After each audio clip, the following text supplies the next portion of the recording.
Hello guys, last এপিসোডে আমরা দেখেছিলাম কিং ইউনসেক্ট, ফ্যানচিয়ান ব্যালে আর তিয়ানিউন টেম্পলের লোকেরা লংগিভিটি হলের মাস্টারকে অনেক আহত করে দিয়েছিল, যে জন্য ওই মাস্টার ওইখান থেকে পালিয়ে গিয়েছিল। তবে জিয়াফ্যান, কেন আর ইয়েল মিলে ওই মাস্টারকে মেরে ফেলে, আর তারপর ওরা আলাদা আলাদা হয়ে ওই ট্রেজারটি খুঁজতে বেরিয়ে পড়ে।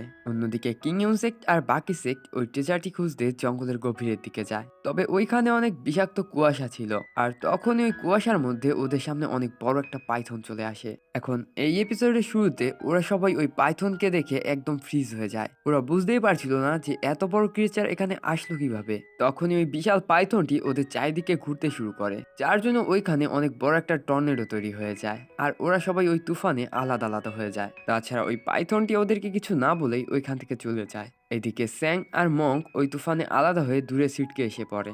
স্যাং মঙ্ককে জিজ্ঞেস করে, তুমি কি বাকিদেরকে দেখেছো? কিন্তু মঙ্ক বাকিদের ব্যাপারে কিছুই বলতে পারে না। অন্যদিকে জিয়াওফ্যান জারোর সাথে ওই তুফানের মধ্যে দিয়ে ওস্টেনেরিয়ার মেন কোরের দিকে যাচ্ছিল, কিন্তু ওই তুফানের বেগ প্রচন্ড বেড়ে যায়, তাই জিওফ্যান থেমে যায়, কারণ ও ভালোভাবে কিছুই দেখতে পারছিল না। এরপর জিওফ্যান কিং ইউনসেক্টের টেকনিক তিয়ানিউন টেম্পলের টেকনিকের সাথে মিলিয়ে একটি ফরমেশন তৈরি করে সেফলি অনেক উপরে উঠে যায়, কিন্তু ওইখানেও অনেক বিষাক্ত কুয়াশা ছিল, তাই ও এখনো ঠিক মতো কিছুই দেখতে পারছিল না। তখনই জিওফ্যানের বাহিতে সেই বিশাল পাইথনটি যায়, যেটা দেখে জায়রো তো ভয় পেয়ে যায়। এখন এই পাইথনটিকে দেখে জিওফ্যানের মাথায় একটি বুদ্ধি আসে যে ও যদি এই পাইথনটিকে ফলো করে তাহলে হয়তো ওর ডেস্টিনেশনে পৌঁছতে পারবে, তাই ওই পাইথনটির পিছনে যেতে শুরু করে। এইদিকে আমরা জিনিউকে জঙ্গলের মধ্যে দেখতে পারি, ওর উপর একটা পয়জনাস লিজার্ড অ্যাটাক করে, তাই জিনিউ ওই লিজার্ডটাকে মেরে ফেলে আর ওইখান থেকে চলে যায়। কিন্তু ওই জঙ্গলের ভিতর থেকে বিভিন্ন ধরনের জীবজন্তুর আওয়াজ আসছিল।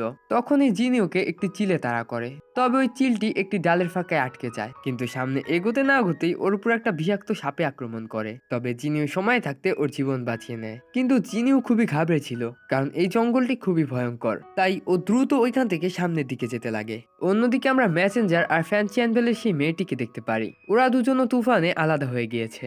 এখন একটি বিচ্ছু ওই মেয়েটির উপরে পিছন থেকে আক্রমণ করে, তবে মেসেঞ্জার সেটিকে দেখে ফেলে আর ওই মেয়েটিকে বাঁচিয়ে নেয়। তবে ওইখানে আর অনেক বিষাক্ত ইনসেক্ট ছিল, তাই ওরা দুজন মিলে ওই সবগুলো ইনসেক্টকে মেরে ফেলে। মেসেঞ্জার বলে, এই জঙ্গল তো আমার ভাবনার থেকেও বেশি ভয়ঙ্কর। এরপর মেসেঞ্জার ওই মেয়েটিকে বলে, আমাদেরকে জলদি সবাইকে খুঁজতে হবে, তাও রাত হওয়ার আগে, কারণ রাতে জীবজন্তু আরো বেশি হিংস্র হয়ে ওঠে। এদিকে জিওফ্যান ওই পাইথনের পিছু করে সামনের দিকে এগোচ্ছিল, কিন্তু ওই পাইথনের স্পিড অনেক বেশি হয় ওই পাইথনটি ওকে ছেড়ে অনেক আগে চলে যায়। তখনই রোজি ও সোয়ার্ড দিয়ে জিওফ্যানের উপর আক্রমণ করে, কারণ কুয়াশায় ও কিছুই দেখতে পারছিল না, যে জন্য জিওফ্যানকে ডেমন মনে করে। এখন জিওফ্যান রোজির স্পিরিট সোয়ার্ডের হাত থেকে বাঁচার চেষ্টা করছিল আর মনে মনে বলছিল, কে যে ডেমনদের এত ঘৃণা করে, যে কিনা আমাকে দেখার সাথে সাথেই আমার উপর আক্রমণ করেছে।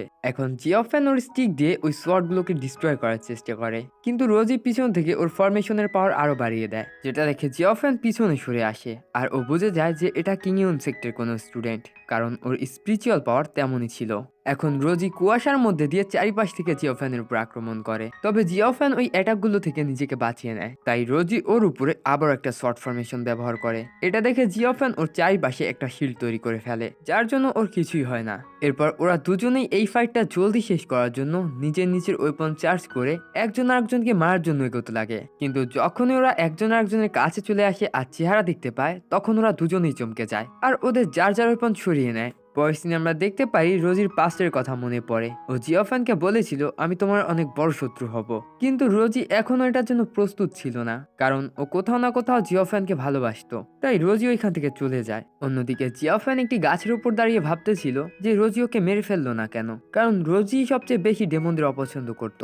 এখন এইগুলো ভাবতে ভাবতে জিওফ্যানের হার্টবিট বেড়ে যায়, আর এর জন্য ওই স্টিকের পাওয়ার জিওফ্যানের উপর হাবি হতে শুরু করে, যার জন্য জিওফ্যান ধীরে ধীরে ডেমনে ট্রান্সফর্ম হচ্ছিল, যেটা দেখে জায়রো তো ভয় পেয়ে যায়। তবে কিছুক্ষণের মধ্যে জিওফ্যান তিয়ানিউন টেম্পল আর কিং ইউনসেক্টের স্পিরিচুয়াল এনার্জি দিয়ে নিজেকে ঠিক করে ফেলে, আর ভাবতে লাগে, আমার কাছে যদি এই দুই সেক্টর পাওয়ার না থাকতো তাহলে হয়তো আমি এই স্টিকটাকে কন্ট্রোল করতে পারতাম না। এরপর ও জায়রোর সাথে সামনের দিকে এগোতে লাগে। পরের সিনে আমরা তিয়ানুন টেম্পলের আরেকজন মঙ্ককে দেখতে পারি, যে জঙ্গলের মধ্যে একাই ওই মেসেঞ্জার আর বাকি সবাইকে খুঁজছিল। তখনই হেলহুয়ান সেক্টর ইয়েল ওই মঙ্ককে ডাক দিয়ে ওর কথার জালে আর রূপের সৌন্দর্যে সম্মোহিত করার চেষ্টা করে, তবে ওই মঙের ওয়েপন ডিভাইন হওয়ার কারণে ওর জ্ঞান ফিরিয়ে আনে, তাই মং ইয়েলের উপর আক্রমণ করে। ইয়েল বলে, আমি শুনেছি মঙেদের মন অনেক পরিষ্কার হয়, তাহলে তুমি একটা সুন্দরী মেয়ের উপর কেন আক্রমণ করছো? কিন্তু ওই মং কিছুই শোনে না আর ইয়েলের উপর আক্রমণ করতেই থাকে। তবে ইয়েলও খুবই সহজে ওই মঙের হাত থেকে বেঁচে যাচ্ছিল। এরপর ইয়েল কুয়াশার মধ্যে চলে যায়, তাই মং ওর পিছনে যেতে লাগে। এইদিকে আমরা দেখতে পাই লিজুন এইগুলো দূর থেকে দাঁড়িয়ে দেখছিল, তবে ও এইগুলোকে ইগনোর করে অন্যদিকে যেতে লাগে, কারণ ওকে দেখে মনে হচ্ছিল ওর প্ল্যান অন্য কিছু। অন্যদিকে জিনিও ওই জায়গায় পৌঁছে যায় যেখানে ওরা সবাই বিশ্রাম করছিল। তবে এইখানে এসে ও কাউকেই দেখতে পায় না, শুধু একটা কাকের আওয়াজ পায়। ওইদিকে সেই কাকটি স্যাং এর উপর আক্রমণ করে, তাই স্যাং আর মং ওই কাকটির হাত থেকে বাঁচার চেষ্টা করছিল। তবে ওই কাকটি ওদের পিছুই ছাড়ছিল না, তাই স্যাং আর মং মিলে দুজনে একসাথে ওই কাকটির উপর আক্রমণ করে, ফলে কাকটি ছিটকে দূরে সরে যায়। তখনই ওইখানে জিনিও চলে আসে। স্যাং জিনিওকে সাবধান হতে বলে, কারণ কাকটি ওদের উপর আবারও আক্রমণ করতে যাচ্ছিল। কিন্তু তখনই ওই কাকের পেছনের ফুলটি ওকে টেনে ভিতরে নিয়ে খেয়ে ফেলে। জিনিও বলে, এটা আবার কি ছিল? স্যাং বলে, সাবধান, এই উদ্ভিদ জীবিত প্রাণী খেয়ে বেঁচে থাকে। তখন মং স্যাংকে থ্যাঙ্ক জানায় আর বলে, ভালোই হয়েছে যে আপনার কাছে অনেক নলেজ রয়েছে, কারণ এখানে যদি আমি একা থাকতাম তাহলে না জানি কত বিপদে পড়তাম। কিন্তু তখনই ওই ফুলটি ওর টেন্টিকেল দিয়ে ওদের তিনজনকে ধরতে আসে, তবে ওরা সময় থাকতে পিছনে সরে যায়। মং বলে, আমাদের এইখানে বেশিক্ষণ থাকা যাবে না, তাই ওরা তিনজন ওইখান থেকে সামনের দিকে যেতে লাগে। পরের সিনে আমরা জিও ফ্যানকে দেখতে পারি। ও কিনের পিছু করছিল, তবে ওর উপরে একটি পাখি নজর রাখছিল, যেটা বিয়ার আন্টের ছিল। আর এরই সাথে এই এপিসোডটা এখানেই শেষ হয়ে যায়। তো গাইস, যাওয়ার আগে ভিডিওটায় অবশ্যই লাইক করবা আর চ্যানেলটাকেও কিন্তু সাবস্ক্রাইব করবা। খুবই তাড়াতাড়ি দেখা হচ্ছে তোমাদের সাথে নেক্সট এপিসোডে। ততক্ষণ সবাই ভালো থেকো, সুস্থ থেকো, গুড বাই।